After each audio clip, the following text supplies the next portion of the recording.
এভারেস্টের শিখর ছোঁয়ার পর ফার্স্ট কি মনে হয়েছিল? মানে এই প্রশ্নের সম্মুখীন আমাকে বহুবার হতে হয়েছে। অত ঠান্ডা, ভীষণ হাওয়া চলছে, ওই পরিস্থিতিতে আমার মনে হয়েছিল আগে ভালো করে ছবিটা তুলতে হবে, তার কারণ ক্যামেরাটা না কাজ করছিল না। এই যে আপনি এতদিন ধরে এই অভিযানের সঙ্গে রয়েছেন, তো এরকম কোনো রহস্যময় কোনো ঘটনার সাক্ষী কখনো থেকেছিলেন? আমরা এভারেস্ট সামিট করে আমরা দুই বন্ধু নেমে যাচ্ছিলাম, হুম। নামছি হিলারি স্টেপ নেমে তলায় নেমে যাব, এবার তো আরো অনেক রাস্তা আসবো, ঠিক আছে। কিছুটা নেমে যখন এসেছি তখন হিমালয় দেবালয়, হিমালয় সিদ্ধপীঠ, ব্যাস বশিষ্ঠ অত্রিত তপভূমি, হিমালয় অনুসুয়া হিমানীর লীলাভূমি। সত্যি তাই, হিমালয় একটা মিস্টিরিয়াস জগৎ। হিমালয়ের একটা গাম্ভীর্যতা আছে, হিমালয়ের একটা শুদ্ধতা আছে। 18টা অভিযানের পর এভারেস্টে গেছি, 18টা এক্সপিডিশনের পর। যেটা ইদানিংকালে দেখা যাচ্ছে সেইভাবে পর্বতারোহণ করে না, সেও টাকা পয়সা দিয়ে এভারেস্ট অভিযানে যাচ্ছে কিনা এই ফ্রেমটা জন্য, তাতে মারাও যাচ্ছে।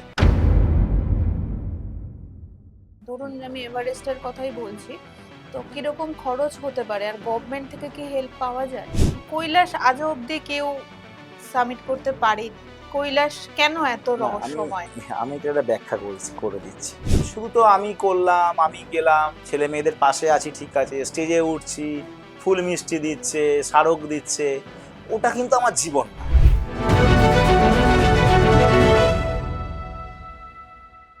আজকে আমাদের দ্য স্টোরি বিহাইন্ড পডকাস্টের এপিসোডটা সম্পূর্ণ অন্য রকম হতে চলেছে। সেই বসে যেরকম ভাবে আমরা আড্ডা দিই, আজকে কিন্তু সেরকম ভাবে এপিসোডটা হবে না। তার কারণ হচ্ছে আমরা আজকে যে মানুষটার সাথে আড্ডা দিতে এসেছি, যার কি বলবো, তার সম্পর্কে যতটা কম বলবো, মানে যতটাই বলি না কেন কমই বলা হবে। তো তার আগে আমি একটা লেখা দেখাই, তাহলেই সবাই বুঝে যাবে। এখানে দেখো লেখা আছে এভারেস্টের বেস ক্যাম্প হাওড়ায়। তো এই লেখাটা দেখে আই থিঙ্ক যারা পর্বতারোহী, যারা পর্বত নিয়ে ইন্টারেস্টেড, তো তারা বুঝেই গেছে এতক্ষণে যে আজকে আমরা কার সাথে গল্প করতে চলেছি, কার জীবনের ঘটনা জানতে চলেছি। তো এটা হচ্ছে এরকম একটা প্লেস, যে প্লেসে আমরা মনে হবে, ঢুকলেই মনে হবে যে আমরা একটা বেস ক্যাম্পে এসে পৌঁছেছি। এবার কেন এটার নাম বেস ক্যাম্প, এখানে কি কি জিনিস আছে, সেটা সেই সমস্ত ব্যাপারে কোনো আইডিয়া নেই, আমরা কিচ্ছু জানি না। তো আমরা ঢুকবো, ঢুকে আগে দাদার সাথে আলাপ করব, তারপর আমরা দাদার কাছ থেকে জানবো যে এখানে এটার নাম কেন উনি দিয়েছেন, একটা মিউজিয়াম, এভারেস্টের বেস ক্যাম্পের মিউজিয়াম।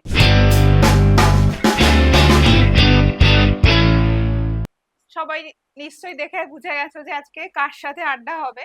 আজকে মলয়দার সাথে আমরা আড্ডা দেবো, আর ওনার কাছ থেকে সমস্ত জিনিসটা জানবো, কিভাবে এই মিউজিয়ামটা কিভাবে হলো। সত্যি এটা মানে একটা দারুণ জায়গা, দারুণ জায়গায় ঢুকে পড়েছি আমরা।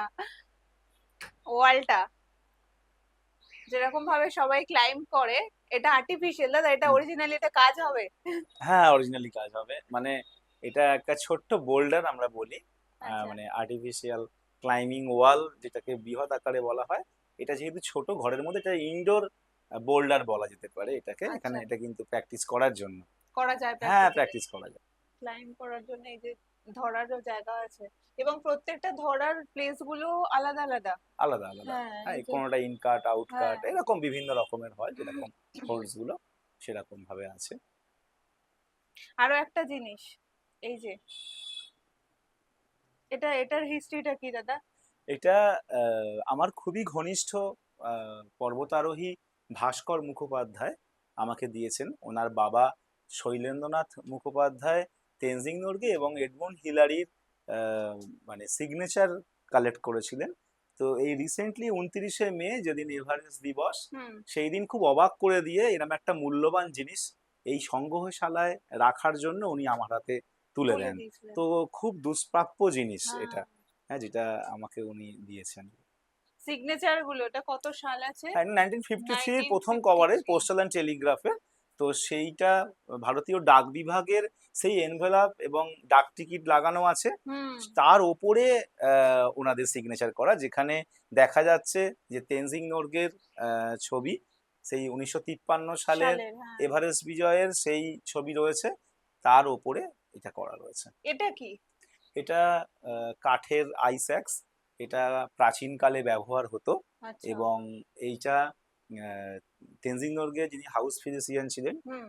তো বিমল বাবু, তো সেই বিমল বাবু, ডক্টর বিমল ঘোষ, তো সেই বিমল স্যার উনি আমাকে এটা এটা দিয়েছিলেন। দিয়েছিলেন। হ্যাঁ, আচ্ছা, এই এই যে আপনি নাম দিয়েছেন এভারেস্টের বেস ক্যাম্প, এই নামটার ভাবনা কিভাবে আসলো?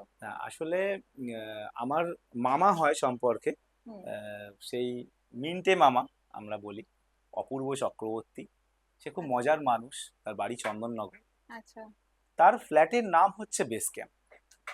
আচ্ছা। বেস ক্যাম্প মানেই হচ্ছে অভিযানের মূল শিবির। বেস ক্যাম্প কথার অর্থই মূল শিবির। তো সেখানে প্রচুর মানুষ আনাগোনা হবে, মানে সবাই মানুষজন আসতে পারে বেস আসবে, ক্যাম্পে। হ্যাঁ, ট্রেকাররা সেখানে যাবে। তো সেরকম একটা ভাবনা চিন্তা থেকে আমার এই নামটা খুব ভালো লাগে। কেননা আমি প্রায় দিনই মামার ওখানে যাই, আড্ডা মারি, মানুষজন আচ্ছা। আসবে, বই পড়বে, লেখালেখি করবে, গল্প করবে, গান করবে। হ্যাঁ, তো আহ, এই বেস ক্যাম্প নামটা আমার খুব ভালো লাগে। তখন ঠিক করি যে তাহলে যদি এরম কিছু একটা করতে পারি তাহলে নাম দেব এভারেস্ট মিউজিয়াম, তো নামটা হচ্ছেই, হুম। তার সাথে বেস ক্যাম্প, বেস ক্যাম্পটা ফোকাস কথাটা থাকবে। থাকবে। হ্যাঁ, বেস ক্যাম্প, যে বেস ক্যাম্প মানে আপনি যখন ঢুকছেন, আমি রয়েছি ভেতরে, তখন আমি আপনাকে ওয়েলকাম করলাম, আর যখন আপনি চলে যাচ্ছেন তখন আপনাকে আমি গুড বাই করছি। হ্যাঁ, তো বেস ক্যাম্পে সবাই আসুক, সেই মিন্টে মামার ভাবনা চিন্তা থেকেই হাওড়ার বুকে এটা একটা চেষ্টা। কোভিডের হুম। সময় আমরা এটা ধীরে ধীরে বানিয়েছি, আমার ছাত্রছাত্রীদের নিয়ে, আমার কত বছর বন্ধুদের হলো? নিয়ে। 5 বছর হয়ে গেল। আচ্ছা। প্রথমে মানুষ বুঝতে পারেনি, এবং সবকিছু কাজ নিজেদের হাতে করা।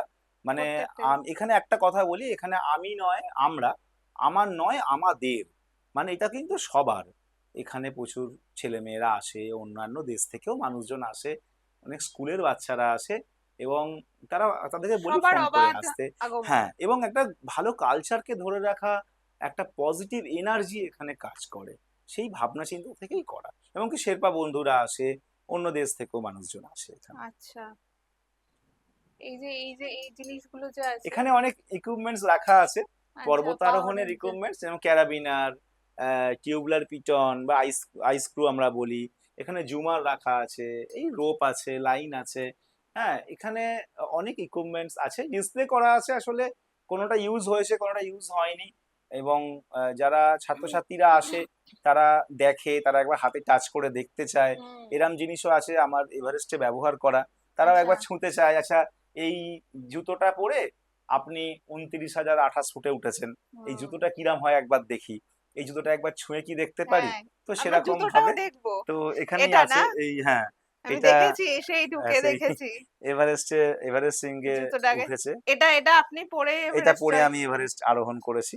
হ্যাঁ, তো সেই ইকুইপমেন্টস অনেক কিছুই আছে, এবং মানে ছেলে মেয়েরা, তাদেরকে আমি দিই, তারা নিয়ে যায়।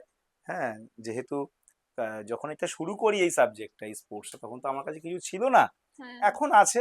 আমি ছেলে মেয়েদের পাশে থাকি, চেষ্টা করি তাদের সাথে হেল্প করার তাদেরকে। এই জিনিসটা কি, এই যে? এটা এইটা প্লেনের ভাঙা অংশ। 1968 সালে একটি প্লেন অ্যাক্সিডেন্ট হয় ইন্ডিয়ান আর্মির। হুম। তো পরবর্তীকালে 2004 সালে ডাকা গ্লেশিয়ারে এক্সপিডিশনে গিয়েছিলাম, আচ্ছা। চন্দ্রভাগা 14।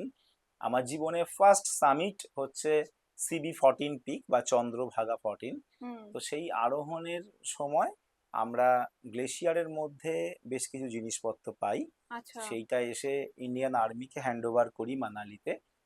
তখন যে ইনস্টিটিউট আছে অটল বিহারী বাজপেয়ী হুম। হুম। মাউন্টেনিং ইনস্টিটিউটে। তো তখন HS চৌহান স্যার ছিলেন, কর্নেল HS চৌহান, ওনাকে দিই। সেই সময় যেহেতু আমি আমাদের দল পেয়েছি বা আমি সেই দলের কনিষ্ঠতম সদস্য, হুম। আমি কয়েকটা জিনিস আমার কাছে রেখে দিয়েছিলাম। সেই আচ্ছা। নিদর্শন আমি এটা এই এই প্লেনের মিউজিয়ামে, তাহলে এটা ভাঙা হ্যাঁ অংশ হ্যাঁ, কিছু। সেই, মানে সেই একটা ঐতিহাসিক অ্যাক্সিডেন্টের সেই ধ্বংসাবশেষ থেকে নিয়ে আসা। এই যে একটা, এই হ্যাঁ, যে একটা। তো এটা আছে, এরকম অনেক কিছু জিনিস এখানে আছে। এই আহ, হেলমেটটা কার? হেলমেটটা, এই হেলমেটটা আমার খুব বিখ্যাত শেরপা বন্ধু, সে অনেকবার এভারেস্টে উঠেছে, ফুরবা অংদি। লেখা হ্যাঁ আছে হ্যাঁ, কিছু? ফুরবা অংদি, ওদের কাছ থেকে আমি সিগনেচার করে নিয়েছি। আসলে আচ্ছা। এখানে এই সংগ্রহশালায় যেগুলো আসে, আমি ম্যাক্সিমাম চেষ্টা করেছি কোথা থেকে পেয়েছি, তার ইতিহাসটা কি। প্রমাণগুলোকে তুলে রাখার, মানে আমি মুখে বলছি বলেই এটা নয়, কিন্তু হুম। যে এটা প্রমাণটা রাখার আমি চেষ্টা করেছি। হ্যাঁ, যেমন এই যে কামিরিচা শেরপার টুপি, মানে এই যিনি, যে এটা। হ্যাঁ, সব থেকে বেশিবার যিনি পৃথিবীতে এভারেস্টে উঠেছেন। 2020 সালে কামেরিটা বাড়ি আমি গিয়েছিলাম কাঠমান্ডুতে। তো উনি আমাকে টি শার্টে, উনি আমাকে ক্যাপে এরকম ভাবে সিগনেচার করে দেন। আচ্ছা। সেগুলো এখানে রাখা আছে। এরকম ভাবে অনেক কিছু আছে। রেনল্ড মেসনারের সিগনেচার। এটা তেনজিং নোরগের টাই। এ হুম। বাবা, হ্যাঁ, তেনজিং নোরগের টাই। আমি এটা হাতে ধরছি, হ্যাঁ, ধরতে পারছি। তো তেনজিং মানে নোরগের এটা এরকম আমার ভাবে প্রচুর সৌভাগ্য যে আমি, এখানে লেখাও আছে। হ্যাঁ আমি কিছু, লিখে রেখেছি যে এইখানে ফিনান্সিয়াল অ্যাডভাইজার ছিলেন হ্যাঁ। এই যে দেবকুমার ঘোষ। এই দেবকুমার ঘোষ ছিলেন HMI এর ফিনান্সিয়াল অ্যাডভাইজার। আচ্ছা। এই দেবকুমার ঘোষ আর তেনজিং নোরগে ছিলেন পাশাপাশি বাড়িতে বাংলোয় থাকতেন। আচ্ছা। তো দেবকুমার বাবুর মেয়ে এবং জামাই হুম। আমাকে, এটা আমি যেহেতু এই দিয়েছিলেন, সংগ্রহশালা করছি বলে ওনারা আমাকে এটা দিয়েছেন, দিয়েছিলেন। এবং আমি ইন্টারভিউ করে রেখে দিয়েছি। আজকে আমরা মোটামুটি একটা সমুদ্রের মধ্যে এসে পড়েছি, যেটা মানে এক এক এই কয়েক ঘন্টা বা যেটা শেষ হওয়ার নয়, প্রচুর কিছু আছে, সেটা নিজে চোখে না দেখলে বিশ্বাস করা যাবে না যে এখানে কি কি জিনিস আছে আর কি কি জিনিস নেই। মানে অস্বাভাবিক সমস্ত, মানে যে যে সমস্ত জিনিসগুলো মানে আমরা কখনো ভাবতেই পারিনি যে সেই জিনিসগুলোকে টাচ করতে পারবো। মানে এটা আমাদের সৌভাগ্য যে আমরা দাদার কাছে এসেছি বলে জিনিসগুলোকে দেখতে পাচ্ছি, সামনে থেকে টাচ করতে পারছি। তো এরকম প্রচুর জিনিস এখানে রয়েছে। এবার একটু বসে আড্ডা দিই আমরা। দাদা, এই যে অ্যাডভেঞ্চার যে করব, এই ভাবনা শুরুটা কখন থেকে? আসলে অ্যাডভেঞ্চার এই শব্দটাও আমি কিছু জানতাম না। আচ্ছা। তো আমি বেড়াতে ভালোবাসি, এখনো বাসি, ছোটবেলা থেকেই বাসি। পাহাড় জঙ্গল খুব ভালো লাগতো। আর আমাদের পাড়ায় যে লাইব্রেরি আছে, হুম। বাণীনিকেতন লাইব্রেরি, তোমার পাড়ার এক কাকা, অশোক কাকা, সে ভ্রমণ পত্রিকা আনতো, বিভিন্ন পড়ার ম্যাগাজিন আনতো, সেরকম ভাবেই আমি বইগুলো পড়তাম। আর ভাবতাম আমি কবে এরকম ভাবে বেড়াতে যাব। বেড়াতে যাবো। হ্যাঁ, বেড়াতে যাব। সেইরাম ভাবতে ভাবতে আমার যে অর্গানাইজেশন থেকে আমার বড় হওয়া, হুম। মানে যে যে অর্গানাইজেশন আমাকে বানিয়েছে, তো আচ্ছা, সেই, মানে প্রশিক্ষণ নেওয়া হ্যাঁ, যেখানে। প্রশিক্ষণ যেখান থেকে আমি নিয়েই ছোটবেলা থেকে, আচ্ছা। আজও সেখানে আমি যাই, আমি প্রশিক্ষণ দিই এখন সেখানে।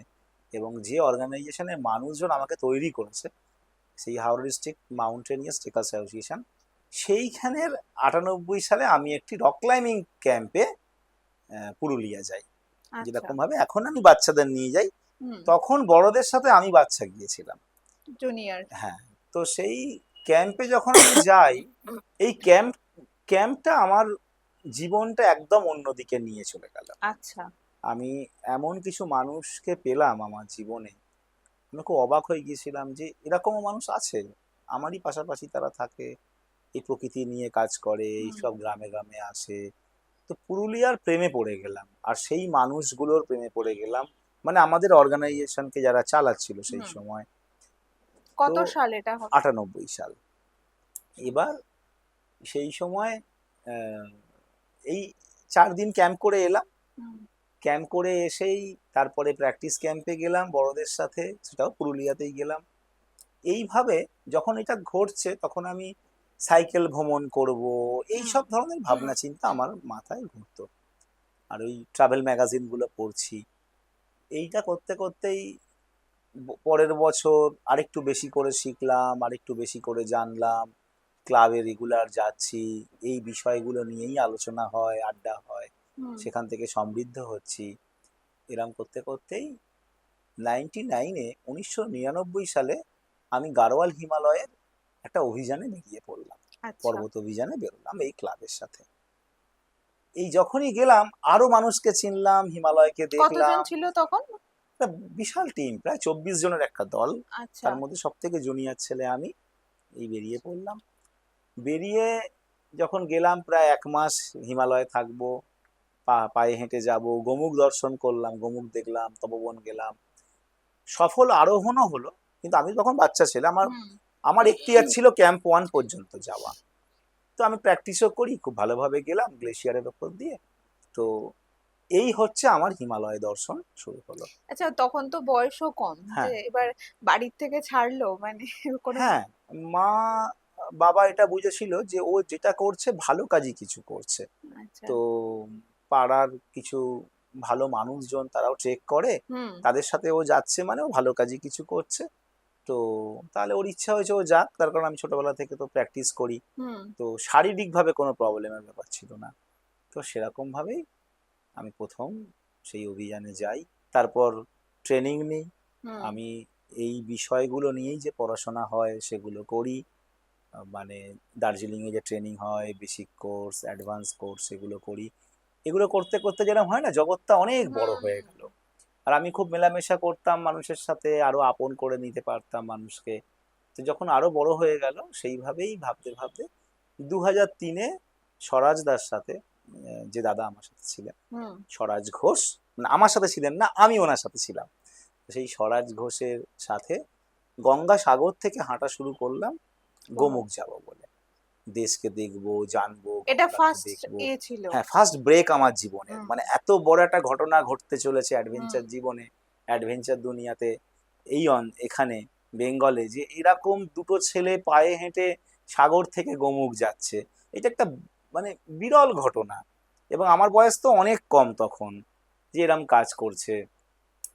খুব সুন্দরভাবে সফলভাবে আমরা এটা করি। আচ্ছা। 25শে এপ্রিল গোমুখ পৌঁছই। তো এই যে 90 দিনে আমি আমার দেশকে দেখেছি, নদীকে দেখেছি, নদীর উপকূলে যেসব শহরগুলো আছে, আচ্ছা। গ্রামগুলো আছে, সেখানকার মানুষের সাথে মেলামেশা করেছি, তাদের কালচারকে বুঝেছি। এইটা আমাকে নেশার মতো হয়ে দারুণভাবে গেছে। সমৃদ্ধ করে। আমি ভীষণ এনরিচ হই, এবং আমার জীবনটা একদম বদলে দিল এই 2500 কিলোমিটার হাঁটা। তো তারপর থেকে খিদেটা বাড়লো? আরো বেড়ে গেল, সব সময় বাড়তে থাকে।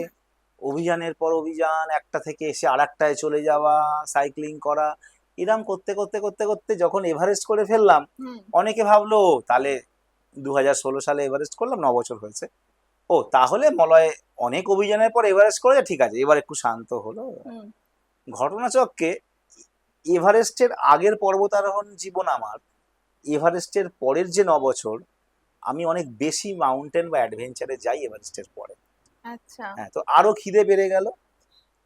এবার আমি একটা সময় পরিকল্পনা করে নিয়েছিলাম যে একটা সময় আমি আমার অ্যাডভেঞ্চার, এই স্পোর্টসের ফরম্যাটটাকে অন্যরকম ভাবে করব, চেঞ্জ করব। আচ্ছা। সেটা হচ্ছে এক্সপিডিশন একটা দলগত ব্যাপার। আর আপনি চাইলে ইন্ডিভিজুয়াল একটা বয়সের পর কিন্তু অভিযান করতে পারবে না, করতে পারবো না। একটা আচ্ছা। বড় টিম হতে হবে, অনেক কিছু ব্যাপার আছে, সময় অনেক চাই। তো আমি একটা প্ল্যান করে নিয়েছিলাম যে একটা সময়ের পর আমি এই সাইক্লিং করা, নদীতে হাঁটা, হুম। মানে এই রিভার ওয়াক গুলো, তার সাথে পাহাড়েও যাব, সেরকম ভাবে করব। অলরেডি 3 বছর হয়ে গেল আমি ফরম্যাটটা চেঞ্জ। চেঞ্জ করেছি, অভিযানও করছি, হুম। কিন্তু আমি সাইক্লিংটাও, সেটা বেশি মাত্রায় যোগ হয়েছে। দেশের বাইরে গিয়ে করছি এটা, আর দেশের মধ্যেও করছি। আর তারপর তো এইটা আবার নতুন সংযোজন হয়ে গেছে জীবনের, যে একটা মিউজিয়াম যাতে প্রচুর। আমি আরো বড় করে করতে পারি, এবং আমি যখন থাকবো না, যেটা পরের প্রজন্ম একটা দৃষ্টান্তমূলক কিছু আমি রেখে যেতে পারি।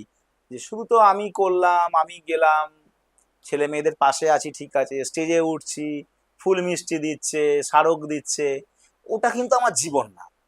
ওটা আমার জীবন না। আমার সিনটা। জীবনটা সেটাই, যে এই বেস ক্যাম্পটা দেখে, বা আমার সাথে যেসব ছেলে মেয়েরা ক্লাইম্বিং করে, বা প্রকৃতিকে ভালোবাসার শিক্ষাটা নিয়ে তাদের জীবনে উন্নতি করবে, হুম। সেইটা আমার জীবনের প্রাপ্তি অনেক হয়। তো আমার অনেক ছাত্রছাত্রী আছে, তারা আজকে নিজেদের ভীষণভাবে প্রতিষ্ঠিত, এবং কন্টিনিউ প্রসেস আমার এটাই চলছে, যে আরো এক্সপিডিশন করা, আরো অ্যাডভেঞ্চার করা, এবং এই মিউজিয়ামকে হাওড়ার বুকে অনেক বড় করে তুলে তুলে ধরা। ধরা। এটাই আমার লক্ষ্য। নিশ্চয়ই হবে। আমরা এর পরে যখন আসবো তখন দেখবো আরো বড় হয়ে গেছে ব্যাপারটা। হ্যাঁ। যেদিন প্রথম যখন এভারেস্টের জন্য প্রিপারেশন হুম, নিয়েছিলেন হুম। বা বেস ক্যাম্পে পৌঁছলেন, সেই সময়কার এক্সপিরিয়েন্স, হ্যাঁ, তারপর আসলে এভারেস্ট জয় হ্যাঁ, সেই। ব্যাপারটা হচ্ছে যে আমি ও এক্সপিডিশন করছি তো অনেক বছর, 98 থেকে 99 থেকে সব যাচ্ছি, মানে অনেকগুলো বছর হয়ে গেছে। হুম, অনেক ভালো ভালো মাউন্টেন ক্লাইম্ব করেছি, টাফ মাউন্টেন ক্লাইম্ব করেছি। আমাকে প্রচুর মানুষ চিনে গেল যে হাওড়ায় একটা ক্লাইম্বার আছে যে এই মুহূর্তে খুব বড় বড় মাউন্টেন ক্লাইম্ব করেছে।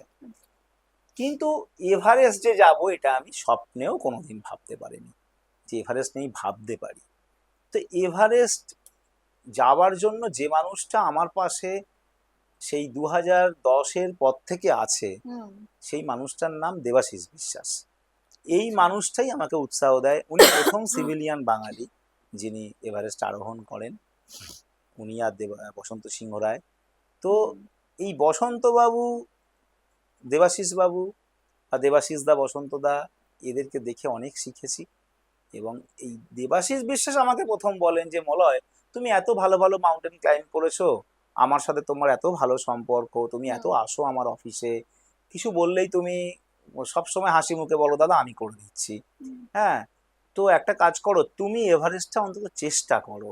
আমি বললাম এত খরচ কি করে হয়? বলছি তুমি চেষ্টাটা তো করো, দেখবে মানুষ তোমার পাশে থাকবে।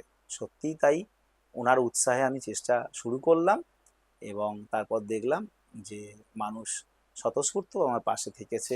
মানে গভর্নমেন্ট থেকে কি কোনো গভর্নমেন্ট থেকেও আমি সহযোগিতা পেয়েছি এবং তার সাথে এলাকার মানুষজন, হুম, এলাকার মানুষের ভালোবাসা এবং মানে ভীষণভাবে আমাকে ভীষণ ভালোবাসে এলাকার লোকজন এবং খুব দেখে যে সেই ছোটবেলা থেকে সব কাজ করছি। হুম, তো সেই মানুষজন খুব স্বতঃস্ফূর্ত হয়ে পাশে থেকেছে এবং আমার বাবা মায়ের আশীর্বাদ, আমার শুভাকাঙ্ক্ষী, আমার গুরুজন, আমার ক্লাবের সিনিয়র যারা আমাকে তৈরি করেছে, বাবা হুম। মা তো আমাকে জন্ম দিয়েছে, কিন্তু এই অ্যাডভেঞ্চারের জীবনটাকে যারা আমার সাথে সহযাত্রী, হ্যাঁ, তো সেই মানুষগুলোকে আমি ভীষণ রেসপেক্ট করি। তো তাদের জন্যই আজকে আমি, আর এই আশীর্বাদের জন্য, ছোটদের ভালোবাসার জন্যই এই কাজগুলো পেরেছি এবং করে যাচ্ছি। এভারেস্টের শিখর ছোঁয়ার পর ফার্স্ট কি মনে হয়েছিল, অনুভূতিটা কেমন? মানে এই প্রশ্নের মানে সম্মুখীন আমাকে বহুবার হতে হয়েছে, কিন্তু আমার প্রথম যেটা মনে হয়েছিল, অত ঠান্ডা, ভীষণ হাওয়া চলছে, ওই পরিস্থিতিতে আমার মনে হয়েছিল আগে ভালো করে ছবিটা তুলতে হবে, তার কারণ ক্যামেরাটা না কাজ করছিল না। আমার ফার্স্ট যেটা মনে হয়েছিল আগে ভালো করে ছবি তুলি, তারপর আর একটা কথা মনে হয়েছিল যে আমাকে সুস্থভাবে নিচে ফেরত যেতে হবে। এটা হ্যাঁ, খুব তো দরকার। হ্যাঁ, 2016 সালের 20শে মে দিনটা বুদ্ধ পূর্ণিমা ছিল। তো খুব ভালো দিন। হ্যাঁ, একটা অদ্ভুত পরিবেশ, একদিকে তিব্বত, একদিকে নেপাল, আমি এভারেস্টের শিখরের দিকে এগোচ্ছি, আকাশে চাঁদের আলো, মুনলাইট। হ্যাঁ, চাঁদের আলো। একটা অদ্ভুত পরিবেশের মধ্যে দিয়ে একটা মহাজাগতিক দৃশ্য যেন মনে হচ্ছে, গিয়ে উঠলাম, সফল আরোহণ করলাম, করে ফিরে এলাম। তখন যে ঘটনাটা ঘটে, অনেক জায়গায় ঘটনাটা বলে বা জানে, সেটা হচ্ছে এবারে সামিট করি আমি ভোর 5টা, 5টা সাড়ে 5টা হবে, আমি আর সত্যরূপ ছিলাম। কিন্তু আমাদের যে গুরুজি হুম, পেম্বা ছোটি শেরপা, পেম্বাজি কিন্তু আমাদের আদার্স যে দুটো বন্ধু রুদ্র এবং রমেশ দার সাথে উঠছিলেন, আচ্ছা, ওরা অনেকটা পরে উঠেছে। পিছনে ছিল। হ্যাঁ, তো যেটা হয়, আমরা এবারে সামিট করে আমরা দুই বন্ধু নেমে যাচ্ছিলাম, হুম, নামছি, হিলারি স্টেপ নেমে তলায় নেমে যাব, এবার তো আরো অনেক রাস্তা আসবো, ঠিক আছে। কিছুটা নেমে যখন এসেছি তখন আমার গুরুজি উঠছেন ওদেরকে নিয়ে, আচ্ছা, তখন আমি ইচ্ছা প্রকাশ করি যে গুরুজি আমি এভারেস্টের সামিটে আপনার সাথে দাঁড়াবো একবার, হুম। বলে আবার আমি হিলারি স্টেপ থেকে আবার উপরে উঠে। আবার উঠে আসি। এই বাবা। তো এই যে ঘটনাটা ঘটে, যদিও ঘটনা এরকম ঘটানো উচিত নয়, একটা জেদের বশে আমি করেছিলাম, বা ভালোবাসা, সম্মান, যাই হোক, হুম, মানে সেই মানুষটাকে সম্মান দেওয়া, মানে আমি যতগুলো মাউন্টেন ক্লাইম্ব করেছি আমার গুরুজির সাথে, প্রতি কটাতে কিন্তু ওনার পায়ে হাত দিয়ে আমি প্রণাম করতাম। তো এভারেস্টে সেই ব্যতিক্রম তো হতে পারে না, যার ফলে আমি আবার 8:30টার সময় এভারেস্টের সামিটে আবার পৌঁছই, 8টার সময় পৌঁছই, পেম্বাজির সাথে মানে দাঁড়াই দ্বিতীয়বার আবার। দ্বিতীয়বার আবার। হ্যাঁ, ওটা অ্যাকচুয়ালি দুবার সামিট বলে না, হুম, জাস্ট আমি মজা করে হ্যাঁ, বললাম, করে তারপর আবার আমার নেমে যাই। তো আমার সময় আমার চোখের খুব প্রবলেম হচ্ছিল, অনেকক্ষণ সময় কাটিয়েছি তো, হুম, বারবার খুলে ফেলছিলাম, খুব সন্তর্পণে ধীরে ধীরে নেমে আসি এবং তাতে আমার বন্ধু রুদ্র এবং রমেশ দা ভীষণ হেল্প করে আমাকে যখন আমি নামছিলাম, তারপর কিছুক্ষণ পর ঠিক হয়ে যায়। কিছুটা নামার পরে ঠিক হয়ে গেছিল। নামাটা টাফ, টাফ। নামাটা টাফ, তার কারণ শরীর খুব ক্লান্ত থাকে হুম। এবং উত্তেজনাও থাকে, যার ফলে কি পর্বতারোহণে ম্যাক্সিমাম অ্যাক্সিডেন্ট হয় কিন্তু নামার সময়, ওঠার সময় না। আচ্ছা। এইগুলো অনেকগুলো কারণ এটা, যে নামার সময় অ্যাক্সিডেন্ট হওয়ার আর কি। তো যাই হোক, আমরা 21শে মে খুব সুন্দরভাবে আরোহণ করে আমরা সামিট ক্যাম্পে ফিরে যাই। তারপরের দিন ক্যাম্প 2-তে এবং তারপরের দিন বেস ক্যাম্পে ফিরে যাই। তারপরে মিডিয়া সমস্ত জায়গায় হ্যাঁ, খবর। তারপরে বিভিন্ন জায়গায় আসা, নিউজ মিডিয়া সব, এখানে হই হই ব্যাপার। তার হুম। আগে বেশ কবছর এভারেস্ট সামিট হয়নি, এবং সব থেকে বড় কথা, যারা সে বছর সামিট করেছিলাম হুম। তারা খুব পপুলার বেঙ্গলে, তারা আচ্ছা। রেগুলার অধ্যাবসায় এবং অনেক অভিযানের পর গেছে, যার ফলে তাদেরকে প্রচুর মানুষ চেনে। এবং আমার যেহেতু পাবলিক রিলেশন অত্যন্ত ভালো, হুম। তো এয়ারপোর্টে প্রচুর মানুষ আমার ক্লাব থেকে, এবং লোকাল হুম। যে মন্ত্রী, আমাদের ক্লাবের সভাপতি, সেই বিশাল লোকজন, একটা বিরাট টিম যায়। হুম। হাওড়া ময়দানে একটা গণসংবর্ধনা দেওয়া হয় আমাকে। হ্যাঁ, তো এরম ভাবে প্রচুর মানে জনস্রোত একদম এয়ারপোর্টে সেদিন আর কি, যখন যেদিন আমরা ফিরি। ফিরলেন। হুম। তো সেই মানুষের ভালোবাসা পাই, মানুষ সম্মান দেয়, এখনো সম্মান দেয় এই অবশ্যই। এভারেস্টের এরকম বড় কোনো সামিট করার আগে হুম এরকম ছোট ছোট কিছু হুম হুম হুম। আমি করাটা উচিত, তাই না? 18টা অভিযানের পর এভারেস্টে গেছি, 18টা আচ্ছা। এক্সপিডিশনের পর।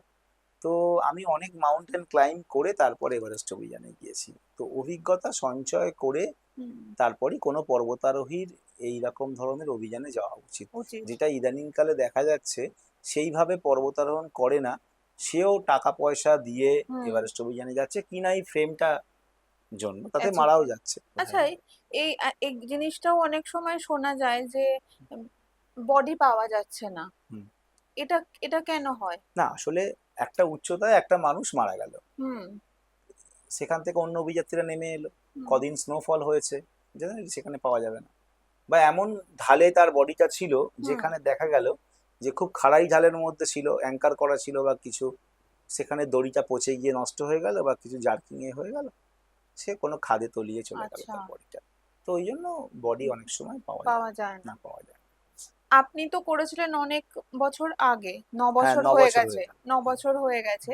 এবার নতুন করে যারা এরকম ধরনের কোনো বড় হুম, সামিট করতে চাইছে, ধরুন হুম, আমি এভারেস্টের কথাই হুম, বলছি, হুম। তো কিরকম খরচ হতে পারে আর গভর্নমেন্ট থেকে কি হেল্প পাওয়া যায়?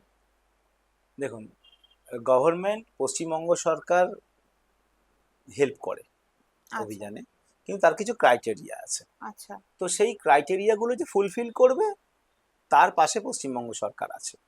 তারপরও তো অনেক বিস্তর খরচা হয়। হুম। তো যে যেরকম ভাবে স্পন্সর জোগাড় করতে পারবে, অনেক কষ্ট করেই যায় বাংলার ছেলে মেয়েরা।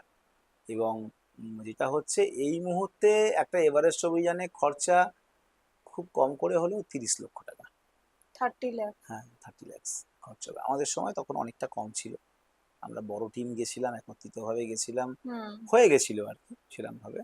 এখন এই মুহূর্তে প্রচুর খরচ। আমি যে 30 lakhsটা বলছি, সেটা হচ্ছে সব থেকে সস্তার, মানে খুব কম্প্রোমাইজ করে, মানে এ করে আর কি, সুপার আচ্ছা। লাক্সারি ভাবে নয়।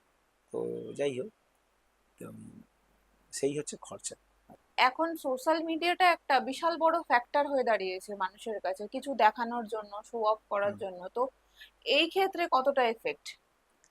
মানে ভয়ঙ্কর ঘটনা ঘটছে এখন, সেটা হচ্ছে, ধরুন কেউ অভিযান সম্বন্ধে কিছুই জানে না, আচ্ছা। সে বিভিন্ন সময় ফেসবুকে দেখছে, রিলস মানুষকে বানাতে দেখছে যে তারা নাকি অভিযানে যাচ্ছে, সেও ভাবলো আমিও চলে যাব। আচ্ছা।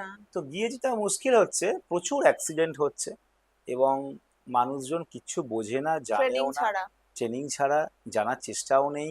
আর প্রচুর, মানে কি বলবো, মিসগাইডেডও হচ্ছে। হুম। এরম ভাবে প্রচুর ছেলে মেয়ে ইদানিংকালে যেটা হয়ে গেছে, এই ও করেছে তাহলে আমাকেও করে একটা ফেসবুকে দিতে হবে। করতে হবে। আচ্ছা, ও কৈলাস দেখেছে তাহলে আমাকেও কৈলাস দেখতে হবে, ও এভারেস্ট দেখেছে তাহলে আমাকেও কাঠমান্ডু গিয়ে এভারেস্ট দেখতে হবে।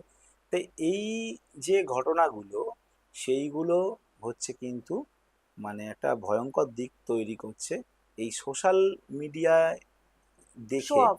শো অফ করা, যে আমি এটা করি, আমি এটা, এবং খুব চটকদারি ছবি দেওয়া, হুম। এরকম আর কি। এগুলোর পরিণতি কিন্তু খুব খারাপ।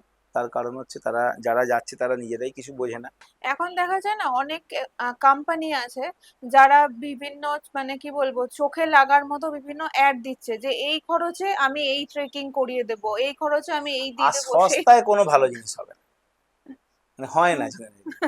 এরকম মানে দেখাচ্ছে। এবার সেইটা দেখে কি লোকজন ভাবছে ওরে বাস তো বিশাল ব্যাপার, আমি তাহলে চলে যাই। এবার যে বিপদও হচ্ছে। কোথায় যাচ্ছে জানে না, হ্যাঁ। না কত অ্যাক্সিডেন্ট হয়েছে। আমি গেছি বডি আনতে গেছি, এখানে টিভি চ্যানেলে যখন ডেকেছে করেছে। মুশকিলটা কি হয়, রাজস্থানের একটা ছেলে আসছে বাড়িতে, বলেছে যে বেড়াতে যাচ্ছি। আচ্ছা। সে ওই একটা এই ব্যাগগুলো ট্রলি ব্যাগ নিয়ে চলে হুম। এসছে। সে বললো ট্রেকিং, তার বন্ধু বলে ট্রেকিং পে যাওগে, ও বলছি বাড়ি থেকে বেড়াতে যাচ্ছি। সে রাজস্থানে থাকে, সে চলে এলো। তার ব্যাঙ্গালোর থেকে একটা টিম গেছে, একটা পুনা থেকে টিম গেছে, গিয়ে তারা একটা একসাথে নাকি ট্রেকিং এ যাবে। আচ্ছা, গিয়ে তারা দেখলো ও আচ্ছা ঘোড়ার পিঠে, তখন তার ওই কি বলে একটা ট্রলি ব্যাগ তোলা হলো, পিঠের ব্যাকপ্যাক নেই তার। এরম সময় ঠান্ডাতে বা কিছু যদি শরীর খারাপ হয়, এই ছেলেটা বলেও তো আসছে না যে কোথায় যাচ্ছে, হুম। মারা গেলে বাড়ির লোক খোঁজই পাবে না। এরম হয়েছে তো, এরম হয়েছে, কতদিন পর বডি পেয়েছে। বিভিন্ন বাড়িতে রকমের বলছে না ঘটনা, কোম্পানির সঙ্গেও কোনো বাড়িতে বাড়ির লোকের জানিয়েও অ্যাটাচ। যায়নি যে আমি কোথাও যাচ্ছি না যাচ্ছি, এরকম তো আছে। আর উল্টে এটাও আছে যে ওই মানে ওই যে কাউকে না বলা, ওই হুট করে বেরিয়ে পড়া এবং না জানা কোথায় যাচ্ছে সেটাও তো জানে না। যে আরে। একটু ম্যাপ স্টাডি করি, এই যে আমরা শেখাই যে তোমরা পাহাড়ে গেলে সেই জায়গাটাকে তো স্টাডি করতে হবে, হুম। কোথায় কি বৃত্তান্ত, কেন কিভাবে যাব না যাব, এগুলো তো স্টাডি করতে হবে, পড়াশোনা করতে হবে। তার জন্য তো আমি এটাই বলবো নিউ জেনারেশনকে, যে অ্যাডভেঞ্চার স্পোর্টস তার সাথেই করবে যার সাথে তোমার মানসিক মেলবন্ধন আছে। তার কারণ পদে পদে তুমি বিপদে পড়তে পারো, যার ফলে কি যেটা মুশকিলের এই বিষয় হয়ে যাচ্ছে, একটা মহারাষ্ট্র থেকে ছেড়ে আসছে, একটা পুনা থেকে আসছে, একটা হুম। ব্যাঙ্গালোর থেকে আসছে, দুটো কলকাতা থেকে যাচ্ছে, একটা টিম এরম ভাবে তৈরি হচ্ছে। এটা তো কারোর সাথে কারোর ফেলো ফিলিংস নেই কোনো রকম ভাবে। ওই জন্যেই উচিত যে যারা যাবে তাদের একটা প্রি কন্ডিশনিং ক্যাম্প করা। এরকম তো হতেই পারে আমার টিমে আজকে মহারাষ্ট্র থেকে একটা ছেড়ে যাবে, তার পক্ষে তার কলকাতায় এসে প্র্যাকটিস করা বা কিছু করা না। সম্ভব না। তাহলে যদি একটা তাকে কিছু বলা হলো বা তাকে এই করা হলো যে একটা সেশন করব হুম। বলে করা, বা এটা করা, তাহলে সুবিধা আর কি। ট্রেনিংটা দরকার, মানে তুমি যদি অ্যাডভেঞ্চার স্পোর্টস নিয়ে কিছু করতে চাও তাহলে সেটা প্রপার ওয়েতে করো। হ্যাঁ, একদম প্রপার ওয়েতে করো। আচ্ছা দাদা, এই যে যারা এক্সপিডিশনে যায় ট্রেকিং এ যায়, তো তাদের যে ইকুইপমেন্টস ইকুইপমেন্টস গুলো তো প্রচুর মানে কস্ট। যে সমস্ত বড় বড় শপ আছে সেইগুলোতে তো মোটামুটি প্রচুর দাম নেয়, কিন্তু সেইগুলো ছাড়া তারা আদার্স কোথা থেকে কিনতে পারে যেখান থেকে তারা একটু রিজনেবল দামে পেতে পারে? এরকম কিছু জায়গা আছে হুম। যেখানে এরকম মানুষও আছে যেগুলো যারা এসবের ব্যবসা করে। হুম। তারাও তো খুব কঠিন জায়গা থেকে উঠেছে, তারাও হুম। চায় যে পশ্চিমবঙ্গ পর্বতারণের ছেলেমেয়েরা একটু রিজনেবল দামে জিনিসটা পেয়ে যাক, যেতে পারুক তারাও ক্যাম্পে। হুম। তো অনেক জায়গাতেই পাওয়া যায়। আমি যেরকম হাওড়ার ছেলে, আমাদের হাওড়াতে একটা স্টোর আছে ক্লাইন বলে, হুম। সেখানে আপনি মোটামুটি একটা ঠিকঠাক দামে জিনিস পাবেন। আবার এরকম ভাবে কলকাতা হাওড়াতে অন্য প্রতিষ্ঠানও আছে, অন্যান্য জেলাতেও আছে। তো সেখানে কিছু কিছু জায়গাতে আমাদেরকে ফোন করে বললে আমরা ঠিক সাজেশনটা দিয়ে দিই। আবার হয়তো এরকম করি যে অমুক জিনিসটা ভালো, হয়তো সেটা যাদবপুরে পাওয়া যায়, আচ্ছা। আমরা তো বললাম যে ওটা খুঁজছেন আপনি যাদবপুর চলে যান। হুম। আর অন্যরা যদি খোলেন তাহলে হাওড়াতে ব্যারাকে আসুন, ব্যারাক হুম। বলে একটা জায়গা আছে। আবার আপনারা গিফট আইটেমের সাথে অমুক খুলছে, তাহলে বিবেকানন্দ স্কুলের ওখানে আমাদের ক্লাইম স্টোরে চলে আসুন। হ্যাঁ, হুম।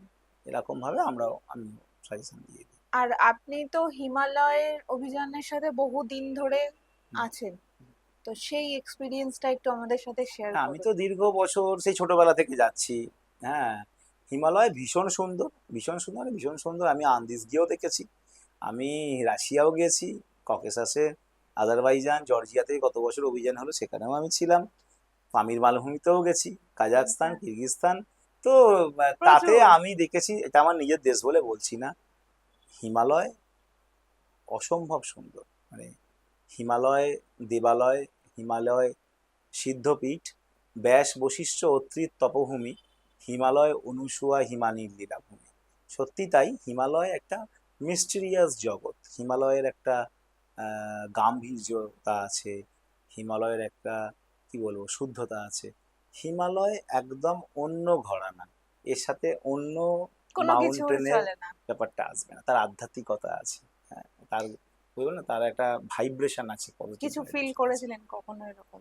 না, এটা বুঝি যে পৃথিবীর সৃষ্টি থেকে যে জিনিসটা দাঁড়িয়ে আছে তার তো কিছু বক্তব্য আছে। সে জড় পদার্থ নয় কিন্তু। একটা পৃথিবীর সৃষ্টি থেকে একটা পর্বত শৃঙ্গ এরম দাঁড়িয়ে আছে, আপনি আমি যাচ্ছি, গিয়ে ক্যাম্প লাগাচ্ছি, পরিকল্পনা করছি যে আমরা ওখানে উঠবো আবার নেমে আসবো, হুম। এরম ধরুন ভাবছি। ঠিক এই মুহূর্তে আমি ওই শৃঙ্গটা হয়ে গেলাম। ধরুন আমি বসে আছি আর দেখছি কত মানুষ এলো, ওখানে তাঁবু লাগাচ্ছে, ওরা আলোচনা করছে যে এখানে ক্যাম্প 1 হবে, ক্যাম্প 2 হবে, ক্যাম্প 3 হবে, তারপর ক্লাইম্ব করবো, যাব। আচ্ছা, এটা তো ওরা ভাবছে, আমারও তো কিছু ভাবনা থাকতে পারে, আমারও তো এরম থাকতে পারে যে আমি কাকে পারমিশন দেব, কাকে দেব না। আচ্ছা।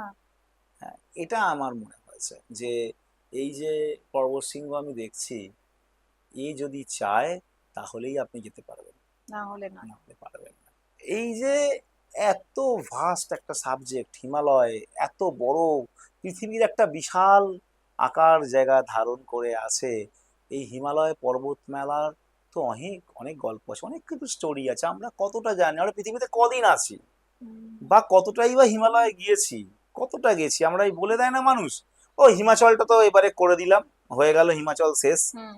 গাড়োয়ালটা সামনের বছর হয়ে যাবে। হ্যাঁ, এই যে বলে দিচ্ছে, সে তার নিজের জেলাটাই দেখেনি, পাশাপাশি পাড়া সম্বন্ধেও জানে না।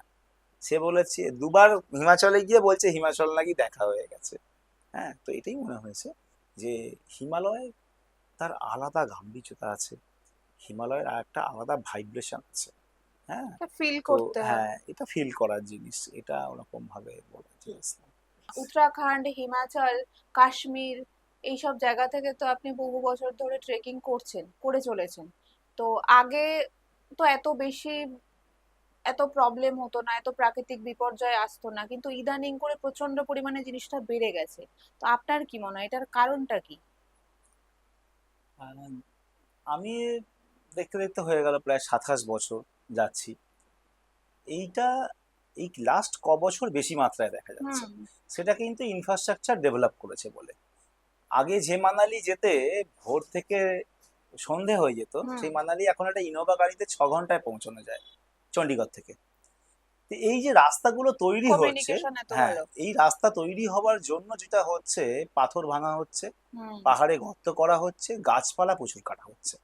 এই যে গাছ কাটা যেখানেই বেশি হবে, সেইখানেই সে তো সয়েলটাকে ধরে রেখেছে, এবং বেশি গাছ কাটার জন্য, এত ডিনামাইট চার্জ করার জন্য যেটা হচ্ছে, আমরা হয়তো আধুনিক হচ্ছি, হুম। আর তার সাথে এই সাংঘাতিক ঘটনাগুলো হচ্ছে, এবং নদীপথে ব্যারেজ দেওয়া হচ্ছে, এই যে ব্যাপারগুলো। তো এটা আমার চোখে দেখা একদম লাস্ট বছরে এই যে ঘটনাগুলো ঘটেছে বা ঘটে চলেছে, তার একটা বড় কারণ হচ্ছে ইনফ্রাস্ট্রাকচার ডেভেলপ করা, বা সকল যেটাকে আমরা বলি যে আমরা খুব ডেভেলপ হয়ে গেছি। হুম। ন্যাচারালি যত এরকম উন্নতি হবেই। হচ্ছে হ্যাঁ, তত বেশি এই হ্যাঁ, দিকটাও হ্যাঁ, আবার খারাপ হয়ে একদমই যাচ্ছে। একদমই একদমই, এটা হবেই। মানে প্রকৃতিকে হ্যাঁ, ধ্বংস করলে প্রকৃতিও ধ্বংস হ্যাঁ, হ্যাঁ, হ্যাঁ, করছে। এটা এটা হবেই, এটা হবেই, এটা কোনোভাবে এ থেকে বাঁচার নেই, আর না হলে ওই কাজগুলোকে স্টপ করতে হবে। হুম, তো প্রচুর টানেল হয়েছে হুম। এখন, টানেল হলে তো মানুষ দুর্বল হবেই সেই প্রচুর জায়গাটা, প্রাণ। এবং গাছ কাটা হচ্ছে, এটা একটা বড় কারণ। আচ্ছা, আর এই যে আপনি এতদিন ধরে এই অভিযানের সঙ্গে রয়েছেন, এত প্রচুর এক্সপিরিয়েন্স আপনার, তো এরকম কোনো রহস্যময় কোনো ঘটনার সাক্ষী কখনো থেকেছিলেন? রহস্যময় সে অর্থে বলা যাবে না, আমি তো একা একাও থেকেছি হিমালয়ের খুব উচ্চতাতে, তাঁবুতে থেকেছি। হ্যাঁ, তো ওইভাবে রহস্যময় ঠিক বলতে পারবো না, তবে কিছু কিছু সময় যে পায়ের ছাপ আমরা পাই। হুম। হ্যাঁ, তো পাহাড়ি মানুষরা, শেরপাড়া থাকলে তাকে তো ইয়েতি বলে, ইয়েতি। লোকাল লোকেরা কেউ বনমাই বলে। তো কিন্তু আমরা হয়তো বুঝলাম না এটা হয়তো ভল্লুক হতে পারে। আবার এটাও কেউ বলে গেল, আরে দাদা নেই ভল্লুক, ভালু ऐसा नहीं होता है, ভালু ইতনা হাইট में कैसे जाएगा। তো এই যে মিস্ট্রিটা ছড়িয়ে আছে না, এই যে ইয়েতি নিয়ে এত গল্প আছে, হুম। আমার মনে হয় এটা থাকা ভালো, এটা ইয়েতি থাকা কি উচিত। সত্যি আছে? না, বিজ্ঞানের কোনো ব্যাখ্যা কিন্তু নেই, তার কারণ ইয়েতি নিয়ে যে কটা এক্সপিডিশন হয়েছে তাতে কিন্তু কোনো ভালোভাবে কিছু তথ্য পাওয়া যায় না। আচ্ছা। এবং যেসব জিনিসগুলো পুরনো পাওয়া গেছে বা ছবি আছে, কোনোটার ভালো ছবি নেই বা প্রমাণ সেভাবে নেই। যে স্কালটা আছে নেপালে, সেটা দেখা গেছে, সেটাকে ইয়েতি বলে মনাস্ট্রিতে পুজো করা হতো। হুম। সেটা দেখা গেছে একটা ভল্লুকেরই স্কাল আর আচ্ছা। কি। তো এটাই ব্যাপার যে আহ, মানে বিজ্ঞানের কোনো ব্যাখ্যা এখানে এখানে নেই। নেই। তবে মানে এই রহস্যটা থাকা উচিত, মানুষের বিশ্বাসে আঘাত করা আঘাত উচিত করা নয়। উচিত। তো ইয়েতি যেরকম ছিল সেরকম থাকবে। আমি চাই আগামী দিনেও থাকুক, এই গল্পগুলো, এই ঘটনাগুলো থেকে যাক। পাহাড়ের রহস্য পাহাড়ে থাকবে। হ্যাঁ, পাহাড়ে থাকবে। অদ্ভুত কিছু পায়ের ছাপ আমরা তাঁবুর পাশে পাই। তো সেটা যখন নিচে গ্রামের লোককে দেখাই, হুম। তারা বলে যে বনমাই। এখন এই বনমাই মানে হচ্ছে উম, বনে যে মাই থাকে, মানে বনে থাকা সেই যে ভদ্রমহিলা, হুম। সে, তাকে তারা নারী রূপে দেখছে আর কি। আচ্ছা। হ্যাঁ, বনমাই তবেই বলছে। তো সেই বনমাই নাকি পাহাড়ে পাহাড়ে ঘুরে বেড়ায়, তার পায়ের ছাপ ওটা, এরম বলেছে লোকে। আবার কেউ বলেছে ইয়েতির পায়ের ছাপ। আবার তারপর খুব স্মার্টলি আবার কেউ ছবি দেখে বলেছে না, এটা ভল্লুকেরই হবে। তবে 100% কেউ শিওর বলতে পারে না যে এটা যেটা এরকম বলে। ইয়েতি। হ্যাঁ, ওই জন্য গল্প থাকুক, ইয়েতির সসম্মানে থাকুক এই পৃথিবীতে গল্পের মধ্যে দিয়ে। এটা খুব এনজয় করা হতো। তো এরকম কোনো এক্সপিরিয়েন্স, খারাপ বা ভালো দুটোই, যেটা আপনাকে আজও মানে নাড়া দেয়, এরকম কোনো ঘটনা? হ্যাঁ, এরকম তো আছে, অবশ্যই আছে। এরকম কোনো ঘটনা আমাদের সাথে একটু আমি শেয়ার আমার করুন। প্রিয় মানুষকে হারিয়েছি এক্সপিডিশনে, অভিযানে গিয়ে? অভিযানে গিয়ে। আমাদের কুন্তলদা কাঞ্চনজঙ্ঘা অভিযানে হারিয়ে গেছে। এবং রাজীব দা, রাজীব ভট্টাচার্য, দীপঙ্কর ঘোষ, এই মানুষগুলো চলে যাওয়া দারুণভাবে নাড়া দিয়েছে আমার জীবনকে। তবে আমি প্রফেশনাল ক্লাইম্বার, ওরকম হয়, মনটা খারাপ হয়। আর যখন মুখটা ঘুরিয়ে কলকাতার দিকে ফেরার কথা ভাবি, হুম। তখন আরেকবার পিছনে ফিরে তাকালে মনে হয় না, পাহাড় আবার ডাকছে আর কি। তো এরকম প্রচুর ঘটনার সাক্ষী আমি। অনেক অ্যাক্সিডেন্ট চোখের সামনে দেখেছি, অনেককে মারা যেতেও দেখেছি আর কি। বডি নিয়ে টেন্টে ঘুমিয়েওছি রাত্রিবেলা। তো হয়তো ক্ষণিকের জন্য একটু খারাপ লাগে, কিন্তু মেনে নিতে হয়। কিছু করার না না, থাকে না। কিছু করার থাকে না, মেনে নিতে হয়। কৈলাস নিয়ে হুম। একটা, কৈলাস আজও অব্দি কেউ সামিট করতে পারেনি। কৈলাস কেন এত না, আমি রহস্যময়? আমি এটা একটা ব্যাখ্যা করে দিচ্ছি। এই প্রশ্নের সম্মুখীন হতে হয় আমাকে বিভিন্ন জায়গায় যখন আমি শো দেখাতে যাই। সেটা হচ্ছে যে মাউন্ট কৈলাস হচ্ছে হোলি পিক। যে মাউন্টেনকে সেখানকার অধিবাসীরা পুজো করে, তার মাথায় পা রাখা হয় না, সেখানকার অভিযানেরও পারমিশন দেওয়া হয় না। কৈলাস যেহেতু আমাদের হিন্দু ধর্মে রয়েছে, কোনো ধর্মীয় ব্যাপারকে আঘাত দেওয়া যেহেতু হয় না, হুম। তিব্বতীয়রাও পুজো করে, যার ফলে কৈলাসে কখনো অভিযান হয় না। আর এরম ব্যাপার নয় যে মাউন্ট কৈলাসে পর্বতীরা উঠতে পারবে না। এই যে প্রচুর রিলস ঘোরে বিভিন্ন সময়, এগুলো সব বানানো আর কি, যাতে মানুষ দেখে, একটু ছোটকদারি ব্যাপার। ওরম ব্যাপার না, ব্যাপারটা হচ্ছে যে আহ, কৈলাস যেহেতু হোলি পিক, ওই জন্য কৈলাসে ওঠার পারমিশন নেই। আচ্ছা। বাকি পৃথিবীর তাবর তাবর মাউন্টেন ক্লাইম হয়ে গেছে, আর কৈলাস হ্যাঁ, না হওয়ার কি সেটাই। আছে? ওই পারমিশন নেই আর কি। পারমিশন নেই বলেই হুম, হয় না, হুম, একদম। আদার্স আর কোনো রিজন নেই? না না না। তো আজকে দাদার সাথে আড্ডা দিয়ে অনেক কিছু জানতে পারলাম, দাদার এতদিনের এক্সপিরিয়েন্স। আমরা এই কয়েক ঘন্টায় সেটা জানাটা একদমই পসিবল নয়, আরো অনেক জিনিস অজানা রয়ে গেছে। নিশ্চয়ই দাদার সাথে আবার নেক্সট কোনো টাইমে আমরা আবার বসবো, দাদাকে আবার ডিস্টার্ব করব। আর আজকে এইখানে এসে দাদার এই বেস ক্যাম্পে, এভারেস্টের বেস ক্যাম্পে এসে আমরা সব থেকে বড় জিনিস যেটা আমাদের প্রাপ্তি হয়েছে, আমরা অনেক জিনিস দেখতে পেরেছি, টাচ করতে পেরেছি, যেগুলোর ভাবনা আমরা কখনো স্বপ্নেও হয়তো ভাবতে পারতাম না, বা উম, আমরা শুধু বইয়ের পাতায় পড়েছি, সেরকম অনেক জিনিসকে আমরা টাচ করতে পেরেছি। তো এইটা আমাদের কাছেও একটা অনেক বড় প্রাপ্তি। আর দাদার থেকে আমরা আরেকটা জিনিস জানবো যে দাদার নেক্সট কি পরিকল্পনা আছে, পরবর্তীতে দাদার কি প্ল্যানিং আছে। আমরা জানুয়ারি মাসে নীল নদের উপকূলে একটা সাইক্লিং করছি, মিশরে আচ্ছা। সাইক্লিংটা হবে 1200 কিলোমিটার। আর এই শীতের সময় নর্মদার তীরেও একটা কাজ করব। এই বলছিলাম না ফরম্যাটটাকে একটু হ্যাঁ চেঞ্জ হ্যাঁ করা, হ্যাঁ। তো সামনের বছর আমার পরিকল্পনা একদম ইয়াং ছেলে মেয়েদের নিয়ে একটা ভালো ক্লাইম্বিং করা, সেটা লং পিচ ক্লাইম্বিং করা, এবং যেটা বেশ থ্রিল আছে, যেটা হুম। খুব সুন্দর করে ওয়েল অর্গানাইজ ওয়েতে আমরা করব।